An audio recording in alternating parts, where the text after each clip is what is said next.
Hey y'all, here's a brief overview of your PAR interview assignment.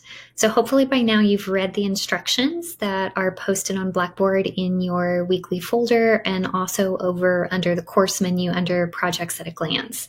The gist of this project is that you will be assigned a partner. I will do my best to assign you someone who has roughly the same availability to meet virtually. I am asking you to connect virtually just one time during the week to record yourselves asking and answering 3 interview questions each.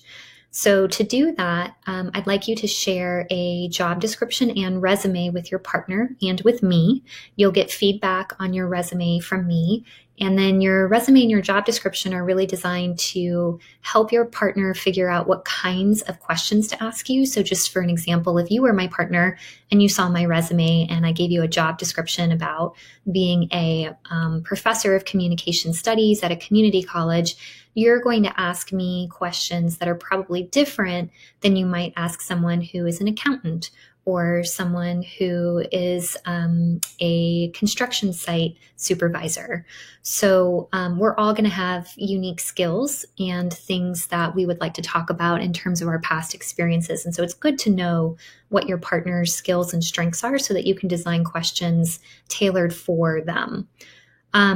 I'd like you to create 3 behavioral interview questions to ask your partner, and your partner will do the same. They will create 3 behavioral interview questions to ask you.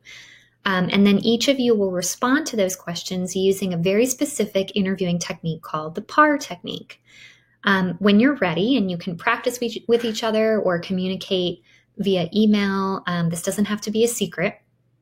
But when you're ready, you will meet virtually. So perhaps you will connect on Google Hangouts, or maybe you'll connect on Zoom. And I'd like you to record using Loom, which is the tool that you learned about during orientation.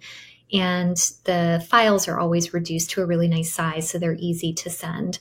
And you'll send me that link by the deadline for this project. So what are behavioral interview questions? Well, these are questions that are trying to get at how candidates respond to particular problems or challenges that might arise in the workplace. So it really allows you to talk about previous situations and contexts that you've been in your previous work experience or school experience or volunteer experience, whatever works for you, and allows you to kind of show off the skills that you've used to help you navigate challenging or problematic situations. Let's look at a couple examples of those. You'll see on your screen, give me an example of a time you faced a conflict while working on a team. How did you handle that? Or give me an example of a time when you did not meet a client's expectation. What happened and how did you attempt to rectify the situation? So you can see that these are really questions that are geared towards getting at how you might behave in particular kinds of situations. It allows the employer to see what your values are, to see how you think on your feet. It allows them to see how you organize your thoughts while you're telling a story, which is really important. You can see a whole bunch more of behavioral interview questions on the project instructions, which are on Blackboard. So check that out, and you can see ones that are geared specifically towards assessing communication skills or ability to adapt skills or client-facing skills, a whole bunch there. So how do we respond to these kinds of questions? Well, that's where the PAR technique comes in.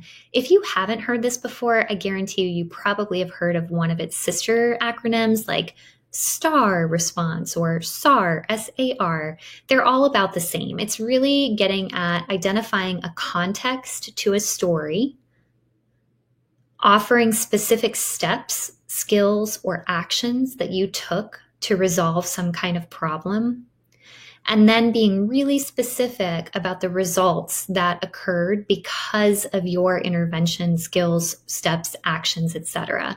And I think this is where people often miss out. Like we tend to speak very vaguely. Someone says, tell me about a time you faced a problem. And you say, oh, well, one time I had someone at work who was just really difficult to work with, and everybody thought so, but I worked really well with them and everything was fine.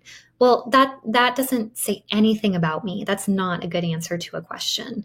So when somebody asks you to tell them about a time you were struggling with a challenging team project, you need to give them context and say, well, I was in my Speech 1321 class, and we had been assigned this particular project that required this many people working on it with these skills. And we all had radically different schedules. We all meant well, but our schedules were so different, it made it very difficult to get together.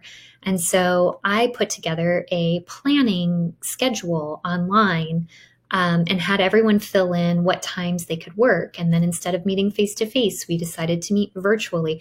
So I'm giving really specific examples. And the more that I can even thread language in there of that hat tip particular skills like organizing, delegating, managing, recording, etc., the better, because then I am kind of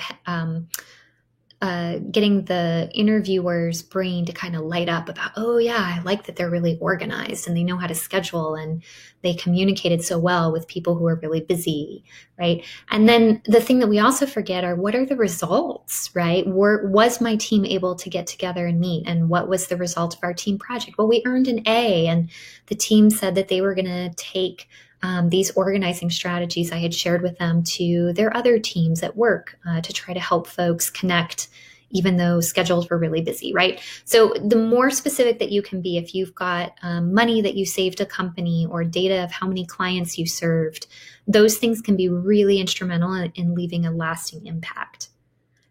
So when you prepare for this project, I want you to look over your job description and think about 2 to 3 skills that are really needed for this job and 2 to 3 characteristics that might be helpful for this job. And then I want you to think about 2 to 3 experiences from your past, previous work, educational experiences, volunteer experiences that highlight those skills and characteristics. And that's how you're going to begin to script answers to anticipated questions.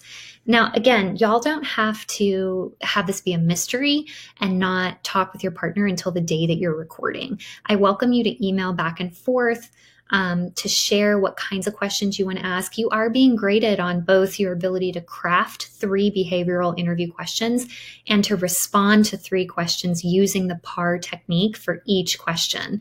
So the more that you connect with each other in advance, the more likely you are to have questions that definitely meet the criteria of behavioral interview questions, and you have a chance to practice your responses. I also included on Blackboard a video to an example of a PAR response. It's not anything fancy, it's very short, but I still think it will help you think about how doable this is, and also how much you can customize it and make it work for you and whatever storytelling skills that you have. So if you have questions, let me know. And I look forward to reviewing your resumes and looking over your PAR responses.